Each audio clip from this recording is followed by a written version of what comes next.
Hi friends, সারাদিনের ব্যস্ততায় video করা হয়নি।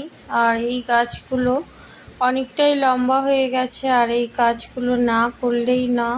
তাই রাতেই এসে আমি এই দড়ি দিয়ে একটু সাপোর্ট দিয়ে মাচায় তোলার চেষ্টা করছি।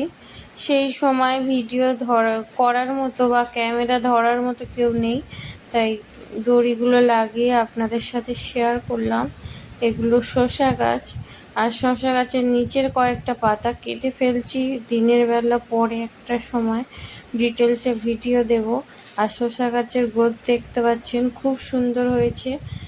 এই প্রথম আমার সবজি গাছ ছাদ বাগানে। এর আগে একটা আধটা টবে লাউ গাছ এইরকমই বরবটি গাছ করেছিলাম, ধনেপাতা, পালং শাক। এখন ঢ্যাঁড়স থেকে আরম্ভ করে আমি মোটামুটি একটা দুটো করে সব রকম বীজ দিয়েছি। বন্ধুরা, কেমন লাগছে জানাবেন, প্লিজ সাবস্ক্রাইব করুন।